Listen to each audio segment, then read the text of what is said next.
Regresamos con la hora clave. Le damos la bienvenida a nuestra invitada, Bélgica Rodríguez. Bueno, Bélgica, reconocida crítica de arte, además con una trayectoria tan importante, más de 50 libros escritos sobre este tema, conocedora a fondo de esta materia, con una importante formación en Europa, doctora además del arte, en Historia del Arte de la Sorbona de París, y además de eso con experiencia gerencial, directora de la Galería de Arte Nacional y el Museo de Arte de las Américas en Washington, entre otras cosas.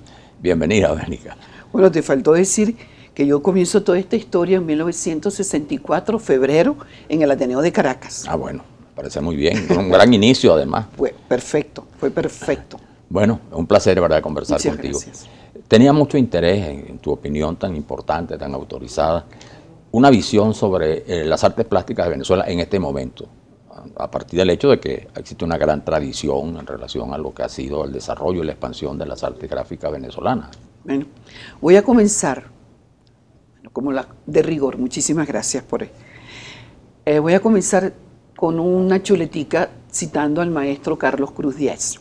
En estos días andaba por la calle y de pronto me acerqué porque vi una foto muy atractiva de él y dije, me acerqué y leí esto, que es muy apropiado, y lo escribí en una servilleta que tenía en la cartera. Muy apropiado en este momento. Dice el maestro Cruz Díez, la creación no se detiene. Los artistas toman la iniciativa de encauzar la tristeza y la frustración hacia la euforia del arte y la creación. En eso estamos. Un mensaje tan importante. Es un mensaje muy importante. Y tratándose del maestro Cruz Díez, ¿no? Claro, es decir, porque la creación no se detiene.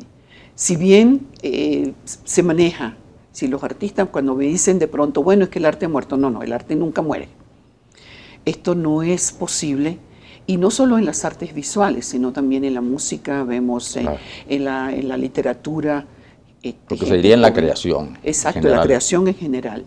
Y en cuanto a las artes plásticas o las artes visuales, bueno, vemos tres polos importantísimos de proyección y promoción de las artes, exposiciones cada 2, 3 semanas, cada mes, y muy importantes, muy bien curadas por nuestros críticos y nuestros curadores, jóvenes y no tan jóvenes como yo. Entonces, por ejemplo, en Los Secaderos, en la Trinidad, hay un movimiento espectacular. En el TAC, en el Trasnocho Cultural, con su sala de exposiciones, y los galpones, claro, ¿no? Aparte de las galerías, ¿verdad? Que las galerías han asumido un papel fundamental ahorita de continuar haciendo exposiciones bien curadas, incluso no son exposiciones de colección de su acervo cultural, de su acervo propio, sino también curadas por críticos y curadores. Y lo otro, bueno, tenemos en el oeste la Universidad Católica Andrés Bello, que tiene una sala de exposiciones donde hay un movimiento permanente. Es decir, entonces, que podríamos decir que en estas circunstancias tan adversas, tan complicadas, hay, como ha ocurrido siempre en la historia, ¿no?, esta presencia importante de nuevos creadores, nuevos y no tan nuevos, digamos, todos sí, siguen trabajando. Que ha estimulado, digamos, pero los nuevos sí, los muchachos muy jóvenes esta actividad, ¿no? Tenemos las galerías privadas que hacen un trabajo encomiable. Como te digo, han asumido el papel que tuvo el Estado con los museos nacionales y los espacios hecho por, tú te recuerdas el espacio de la gobernación del Distrito Federal, que teníamos dos, uno en la gobernación y otro debajo de la Plaza Bolívar, para darte un ejemplo, pero ahorita hay galerías, la CBG de Gabriela Benaín, por ejemplo, las galerías que están en el Secadero, galerías de todavía Magda Arias sigue trabajando con su pequeña galería, en fin, toda la Galería Arte Florida, la Galería Escaso y la Galería Freite, que son las dos grandes que nos quedan. Claro. Lo importante de esto es saber que fuera de este circuito oficial, que no apoya la creación fuera de su circuito oficial, ¿verdad? Entonces, una actividad no hay cabida. Entonces, alternativa. Si tienen otras actividades en los museos, exposiciones, bueno, algunas medio buenas, otras muy mediocres, tengo que decirlo. Entonces, porque esta creación no compagina con ideologías y cosas de esas extrañas a la propia creación, claro, que tiene su propia ideología. Y que está por encima de eso, ¿no? Claro. Ahora hay un tema, en medio que tratábamos en el programa al inicio, que ocurrió un hecho, ¿no? Recientemente fallecieron dos grandes pintores, dos hombres de las artes plásticas muy importantes, Mateo Manaure, ¿no? Y Perán Hermini. Y ambos pertenecieron al llamado grupo de los disidentes a final de los años 40 en París, y que tuvo un gran impacto sobre todo en Venezuela, porque en esa década de los años 50, que fue tan importante para la pintura, para las artes plásticas, ellos fueron una figura muy representativa y además con quienes tú compartiste, por supuesto, como crítica, muchas experiencias. Algunas experiencias de ellos ya después de los años 60. El grupo Los Disidentes se lo fundan en París en 1950, un grupo de artistas que van a París. Es importante decir, estos artistas van a París apoyados por el Estado. La mayoría de ellos eran premio nacional, como Mateo Manaure, que se lo gana en 1947. Muy joven. Muy joven, sí, porque entró a la escuela en el 41, sale en el 47 y gana el premio nacional. Y el premio nacional comprendía un viaje a París por un año, ¿no? Entonces todos se encuentran allá, que era algo maravilloso, decir, porque París era la meca del cine, ya estaba allá, ya Soto se le oía mencionar, no tanto como después para los años 60, pero en 1959, cuando Alejandro Otero, Mateo, Rubén Núñez, Arroyo, Dora Herzen, estaba el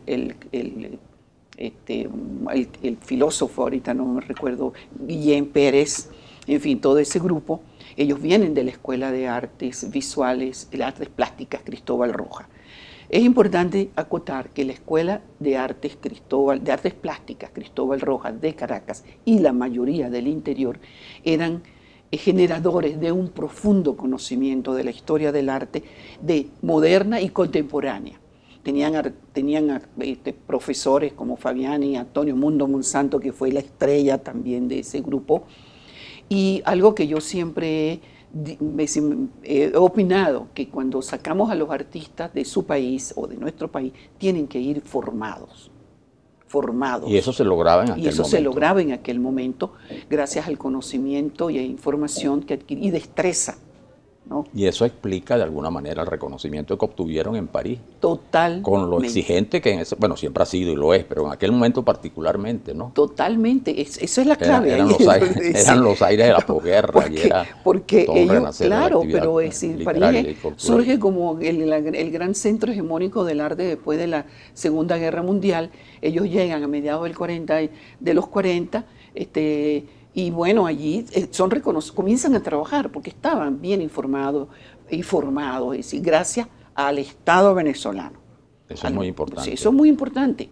Es decir, porque todos pudimos salir de Venezuela y graduarnos, estudiar, pero siempre pensando regresar. Claro. ¿No? Yo estuve fuera de Venezuela entre el año febrero del 72 hasta el 77 y regresé con un doctorado en la Sorbona, con una maestría de la Universidad de Londres, del Courtauld Institute of Art. Entonces, con varios cursos, en fin, veníamos a continuar lo que nuestros antepasados habían hecho en el país. Entonces, en las artes plásticas, el gran legado de los disidentes es haber puesto el arte en Venezuela dentro de la modernidad, con la geometría, con la abstracción geométrica, que comenzaba a tener un nuevo aire, porque no es que era nueva en Europa, ya habían artistas geométricos de los años 30 y 40, pero en Venezuela se salía de una especie de categoría rural, pongámoslo entre comillas, con grandes paisajistas. No podemos negar ese pasado maravilloso con el Taller Libre de Arte, que es la primera, centro de investigación y reflexión sobre las artes visuales, como lo era la escuela, pero los grandes paisajistas, Cabré, la Escuela de Caracas, sí, todo claro. Eso, el maestro Pedro Ángel González, Luis Alfredo López Méndez, Fabiani, en fin. Toda esa generación, ¿no? Toda esa Ahora, generación. En esa época también de los años 50 se da, que también ya existía, pero cobra mucha fuerza el fenómeno del cinetismo. Y allí hay tres venezolanos importantes que sabemos, pues el Soto, el maestro Cruz Díez que decías tú, y también Otero, ¿no? Otero y bueno, muchos otros que Bueno, muchos otros, hoy lo han te sido decía, como Narciso como de Buri, y también de una u otra manera trabajó Rubén Núñez, que después se va por la holografía y es un maestro reconocido internacionalmente, menos en Venezuela, sí, como maestro de la holografía, ¿no? Desgraciadamente eso suele ocurrir, ¿no? Sí, pero estamos en ese proceso de recopilar toda nuestra historia hasta el 99 y después del 99. Bueno, y en todo ese tramo histórico de los años 50, por supuesto, esa figura, como diría a un profesor, la figura tutelar de Armando Reverón, ¿no? No, eso es una figura para nosotros importantísima, e incluso dentro del cinetismo, porque el Reverón es la luz, digamos, el pintor de la luz, que es digamos, lo que se dice siempre, lo que se ha planteado, y el cinetismo es la luz también, solo que los cinéticos, comenzando por Soto, sacan la imagen, sacan la forma del muro y la ponen a vibrar en el espacio. Para mí, Soto, y lo escribí en un libro sobre Soto, planteando, no sobre su historia, sino planteando, bastante polémico ha sido, pero planteando un problema de comparativo entre la segunda mitad del siglo XX y la primera mitad del siglo XX. Para mí Soto es equivalente a la figura de Picasso en la primera mitad del siglo XX y Soto en la segunda mitad del siglo XX, porque el creador es el que elimina las formas, es decir, las formas las convierte en otra cosa. La reinventa. La reinventa, la recrea, y Soto lo hace en el 55. El gran pionero del arte cinético internacional es Jesús Soto. Después está Carlos Cruz, también muy importante. Carlos Cruz, como leías su mensaje, exacto, su reflexión, pero sigue siendo en el mundo de hoy. Claro, una referencia fundamental. Importantísima, ¿no? Entonces, en Los Disidentes, Alejandro Otero, bueno, hay unos libros ya sobre él, pero falta que nos ocupemos de sacar nuestra... Bueno, de eso nos ocupamos en el 90, antes del 99, por ejemplo, con los catálogos, que nosotros salíamos, Manuel Felipe, salíamos bueno, yo viajé y estoy viajando muchísimo. Y sigue viajando. Sí, exacto. Entonces yo me llevaba todos los catálogos de Venezuela y hasta en Argentina nos envidiaban por la actividad del Museo de Arte Contemporáneo, por los catálogos que hacíamos, el Museo de Bellas Artes y los miles de museos, los cientos de museos que teníamos en el interior que hoy no existen. Y si existen, están en un espacio totalmente devaluado. Y lo digo con toda propiedad porque viajo por toda Venezuela. Bueno, Bélica, un placer conversar contigo como siempre. Muy interesantes reflexiones, esas vivencias. Bueno, habrá tiempo de seguir conversando sobre este tema, ¿no? Es bueno. Las artes plásticas en Venezuela. Sobre todo en nuestros pasados. Así es. Pero ya regresamos.